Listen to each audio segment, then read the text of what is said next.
Oh,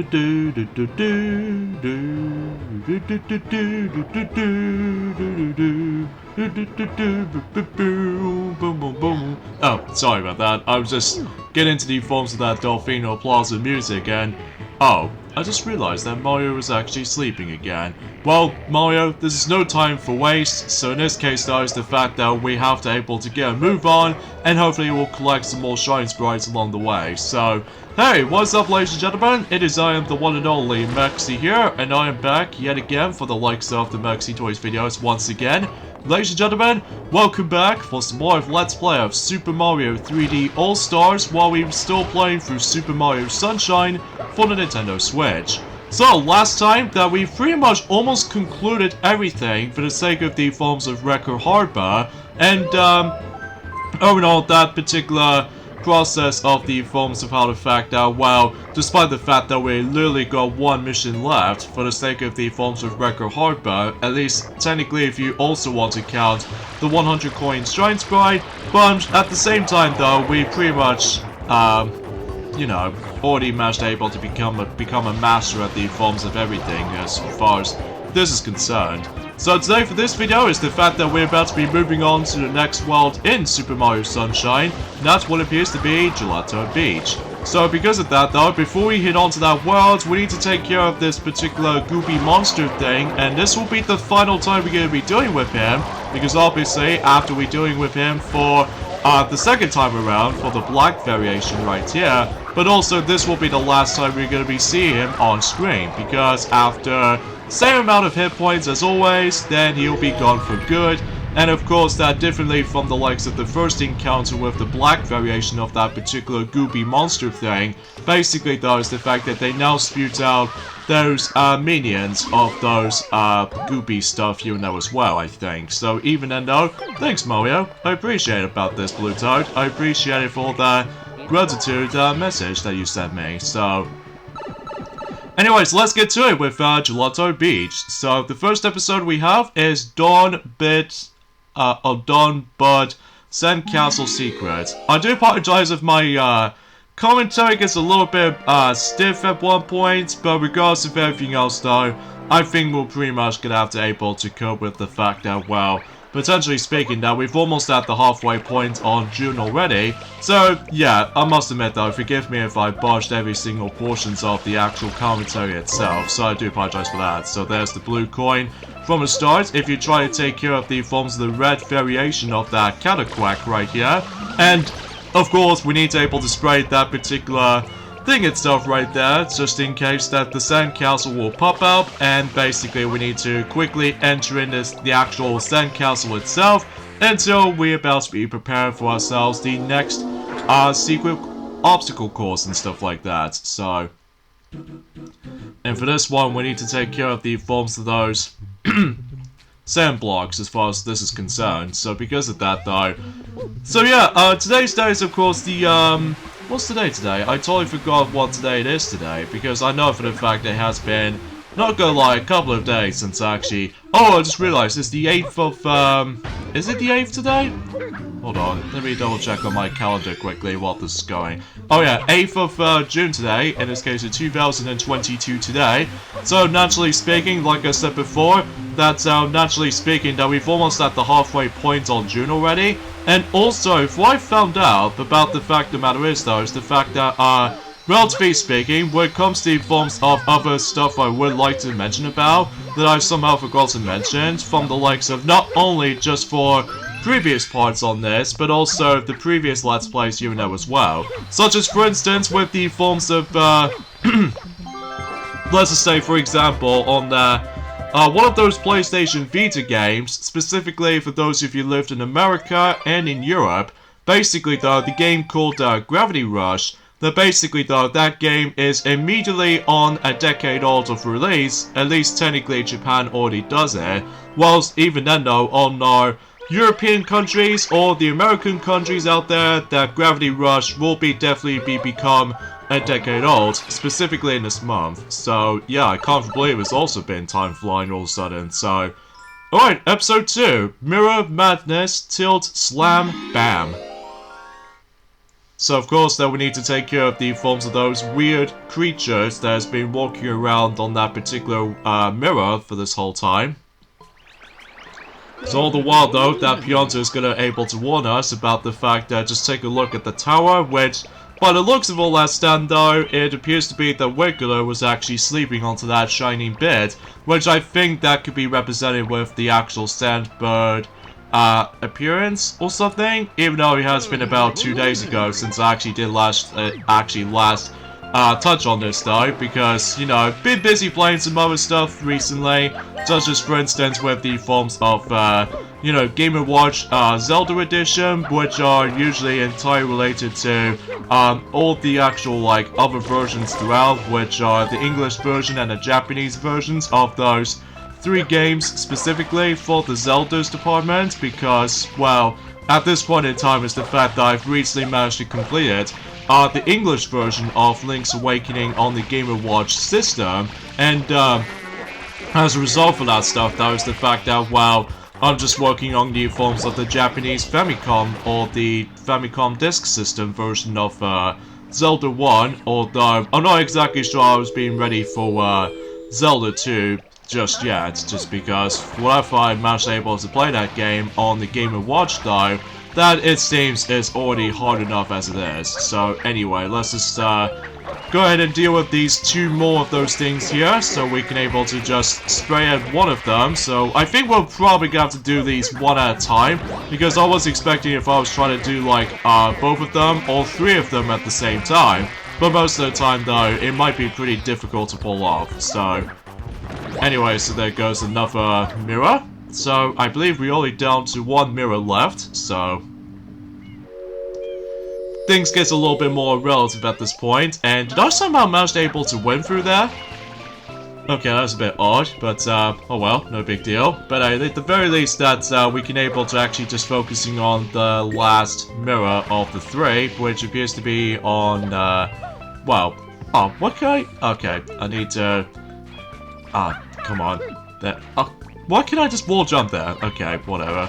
We'll just gonna have to do it just like that, and then just try to use hover nozzle to reach it for this point. I was really hoping I can able to get this done just before if my water tank will start to run out for the sake of the flood, so which hopefully I will be, so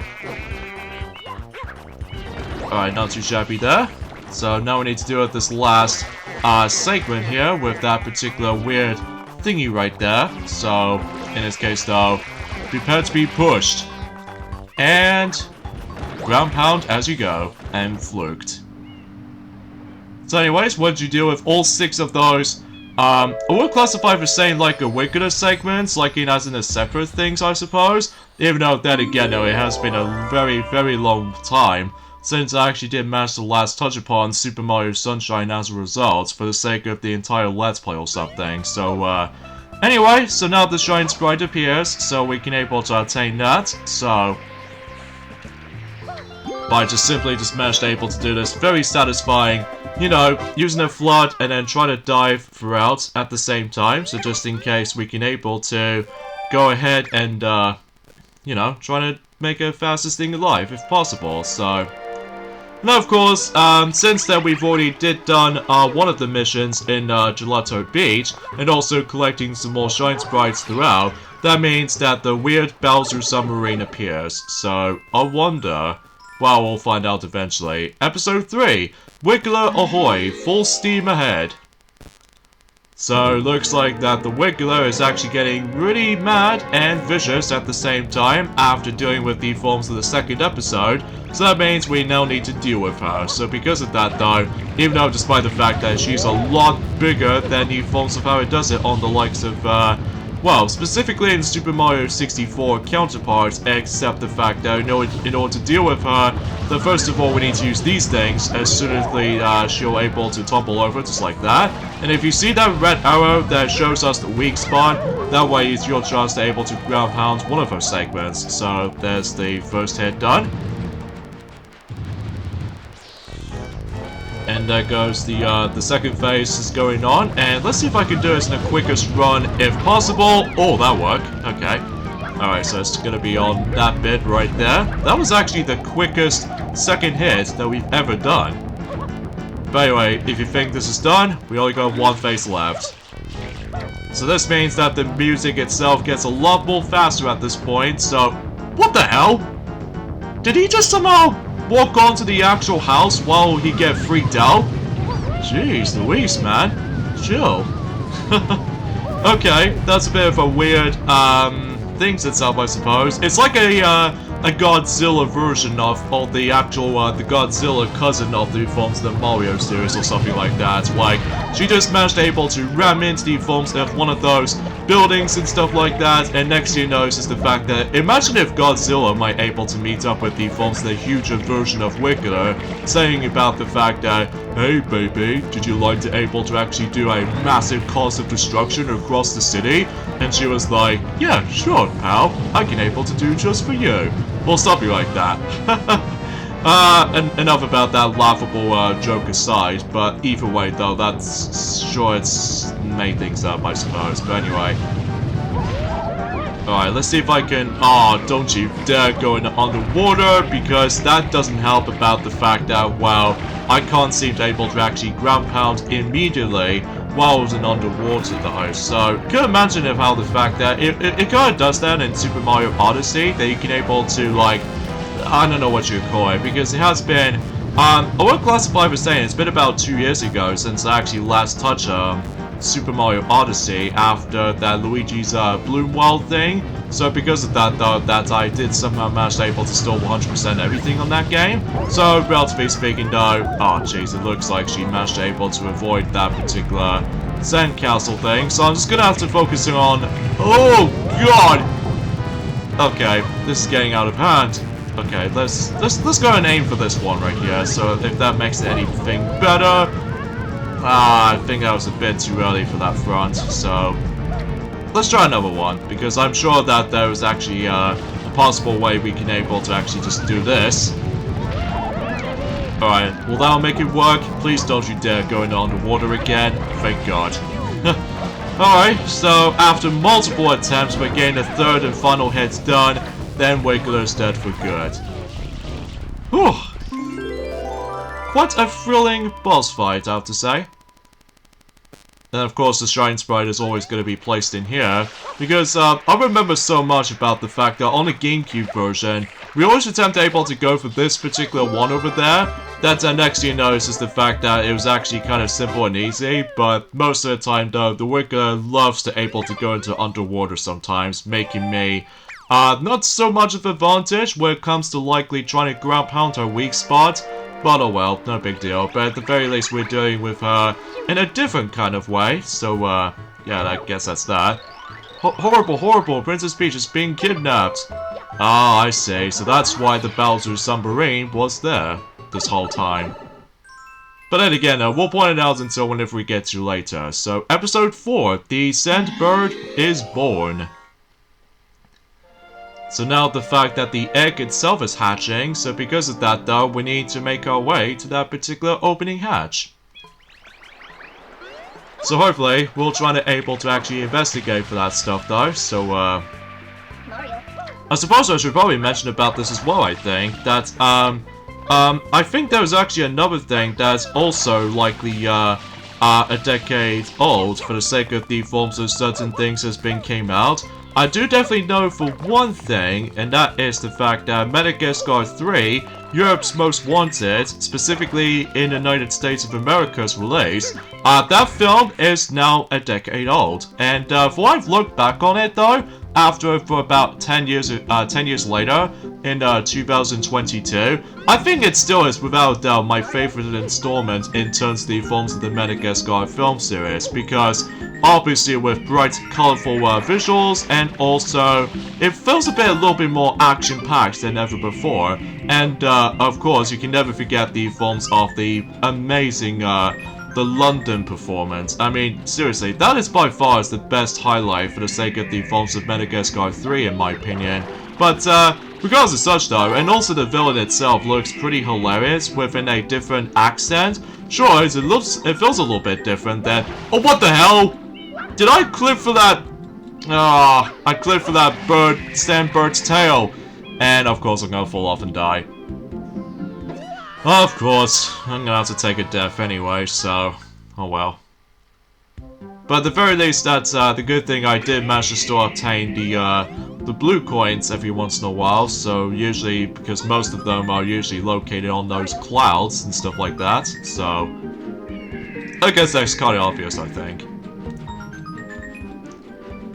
Alright, so we have to be very cautious right here, so just in case that we need to grab those red coins and stuff like that. So, yeah, seriously, I just cannot even believe I somehow accidentally got clipped through for that tail nonetheless. But, hopefully, we should succeed, I'm assuming so. Because still, I just really wish if they'll fix that particular issue with specifically the Switch version of this level, because I was expecting if they'll try to able to fix some of these physics problems for the Sand Bird as a result, but nope, it just kept it the same. So because of that though, because most of the time, it just feels a bit fickle at points if you try to able to maneuver around from the Sand Bird itself. But apart from those side things though, yeah, I just wish that needs to be fixed, but somehow it's not, so...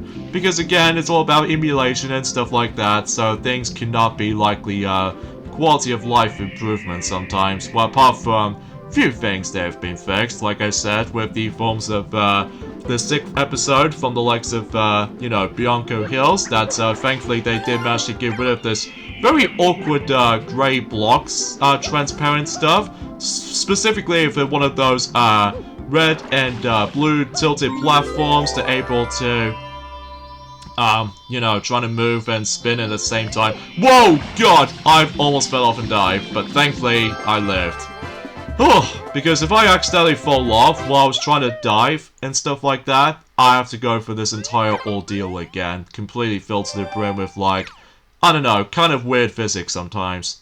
Because whenever I managed the first time experiencing that mission from the sake of the forms of the original GameCube release of the game, I had a lot of struggles and a lot of horror stories with Sandbird as a result. But either way though, the more I'm grown older, I have no issues there.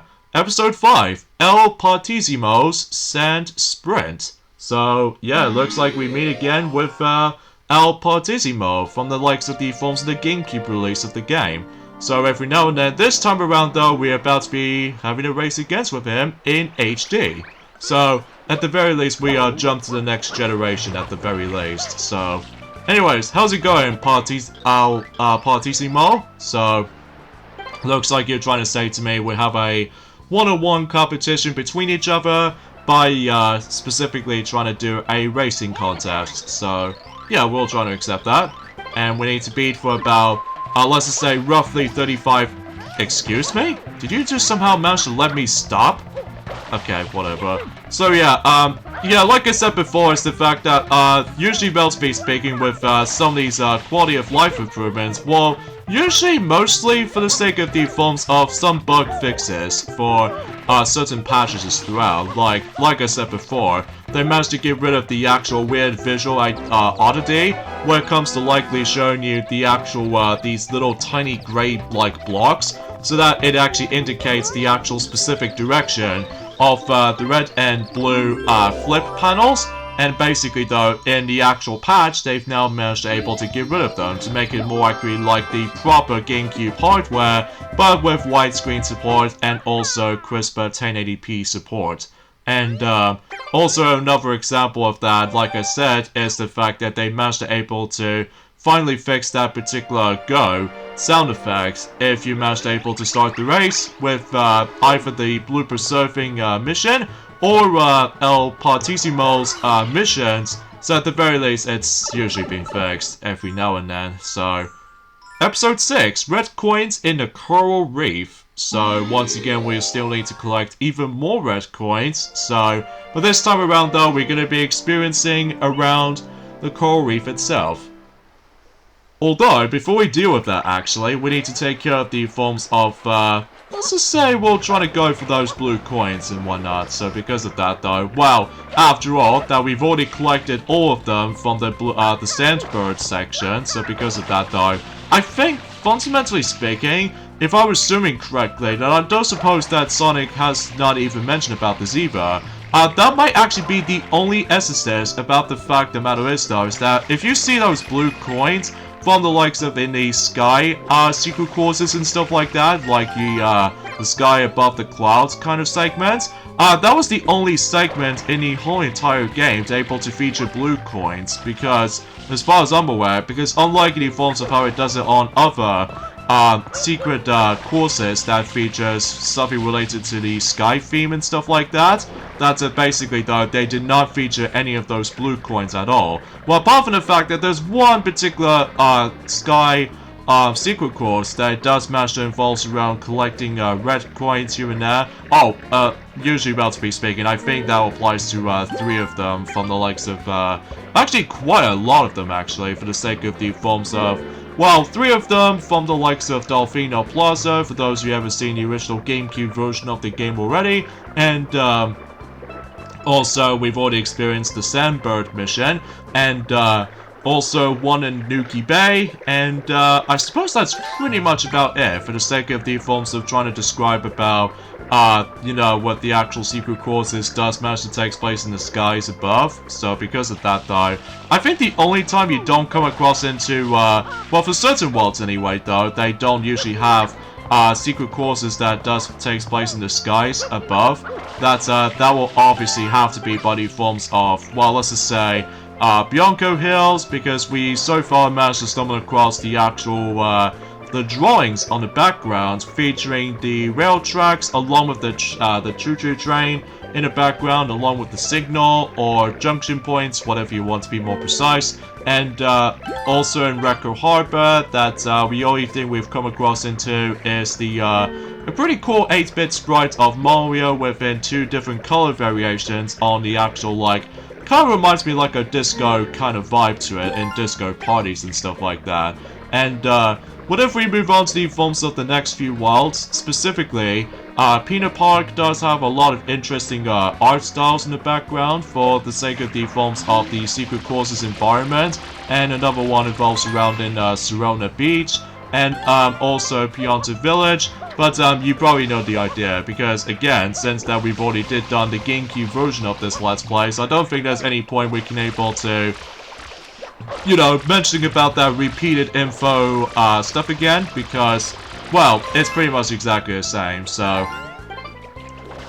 Alright, so let's go ahead and find some more blue coins by trying to find the sunshine symbols. So in this case, though, we'll try to find a few of them from, let's just say, around here. So because of that, though, I think there was actually 4 spots on those, specifically those, you know what I'm saying, the shine sprite outlines and stuff like that. So in this case, though, that we found another one just in here. I'm almost gonna get myself hurt by the forms of the red variations of those cataquacks. So yeah, as far as you already know, that the blue cataquacks will allow you to able to fling upwards, which thankfully it doesn't hurt you, whilst unlike the red variations, though, does hurt you. So because of that, though, you have to watch out for those red variations of those, you know, cataquacks, which, for some reason on one another, is the fact that I still don't understand why they just somehow managed to remove the red cataquack variations from the likes of in Super Mario Galaxy.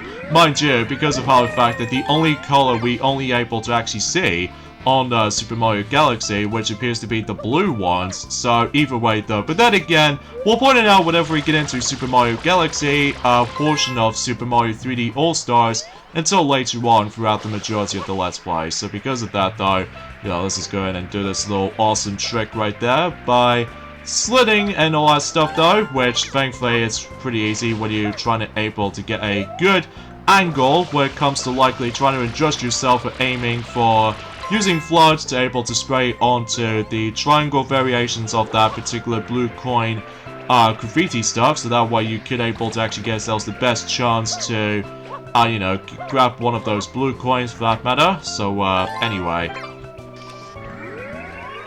Alright, so at least we got that. So, actually could have figured this out though, is the fact that, until eventually likely, the next few parts later, oh boy, I have to deal with the forms of the tedious part about this level, which appears to be, obtain the 100 coin Shine Sprite, which, believe me, it's probably going to be the tedious part about this world, which, either way though, that'll be my only gripe I have with this world sometimes. But apart from that, its theme still looks pretty nice, all things considered. Especially noticeable that I'm still very glad that we're actually going to be able to experience the past few levels in Mario's games past, but now in HD with much more crisper, well, quality and stuff like that. So because of that though, I appreciate about that stuff. At least in every sense on that very, very terrible 2020 year, despite how that year went horribly wrong, because, well, it seems pretty obvious, but either way though, like I said this before so many times, and even especially noticeable time and time again, that I still classify for saying that the Super Mario Bros. 35th anniversary is the huge highlight for the sake of the forms of that miserable failure 2020 year for Nintendo Direct's department. So because of that though, yeah, I'm still classified for saying this right now, so...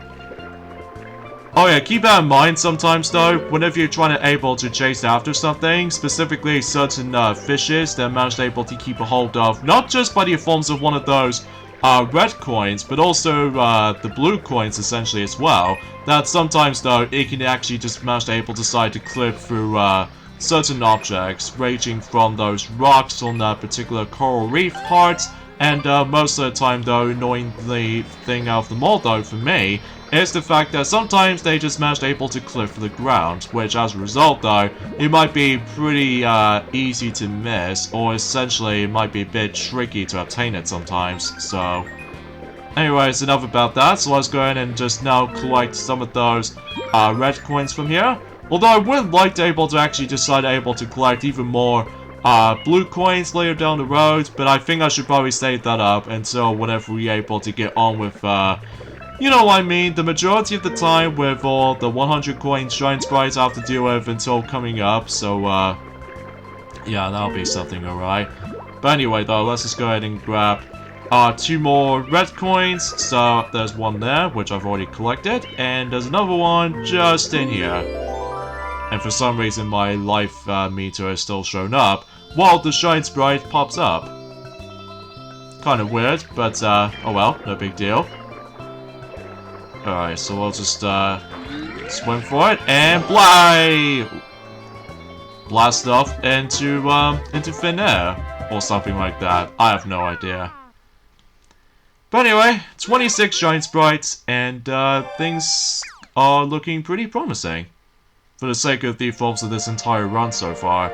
Again, I would like to mention about some interesting news and aspects throughout the forms of today, but I think I will save that up and doing at some point on this Friday. So because of that though, I promise you guys, I will get into that more details about that. Alright, episode 7, it's Shadow Mario, after him. Yes, indeed. This is our 3rd time we're going to be dealing with Shadow Mario for the episode 7 structure for certain missions throughout, or in certain worlds even. So, whilst technically this is our 4th time trying to deal with Shadow Mario, because technically if we're able to count the beginning portion of the game, while trying to able to, you know, before we've actually unlocked the first world in the game, which is Bianco Hills, so I can classify if we're able to actually think that, yeah, the first encounter with him still counts. So anyways, let's go ahead and keep on spraying on him, so while trying to able to do some wall jumps here and there, and just keep following him at all times, so just in case we can able to actually deal a lot of damage to him. So yeah, it's gonna have to see where he's going. And he's about to be able to be down in any point, assuming if I need to get close to him now. Or just any hits now? There he goes. Dang it! This isn't over! So anyway, we got ourselves our next Shine Sprite, which now leads us to 27. So, but at least we're getting somewhat slowly to that particular progression so far.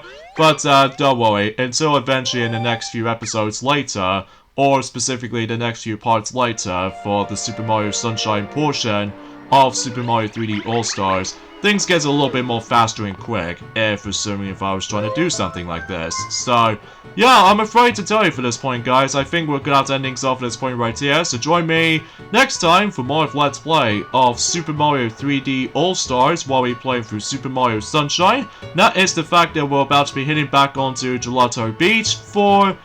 oh boy, we're about to be going back to the Watermelon Festival, aren't we? Ugh, I'm not looking forward to that. But, see you guys on Friday. Later, fellas.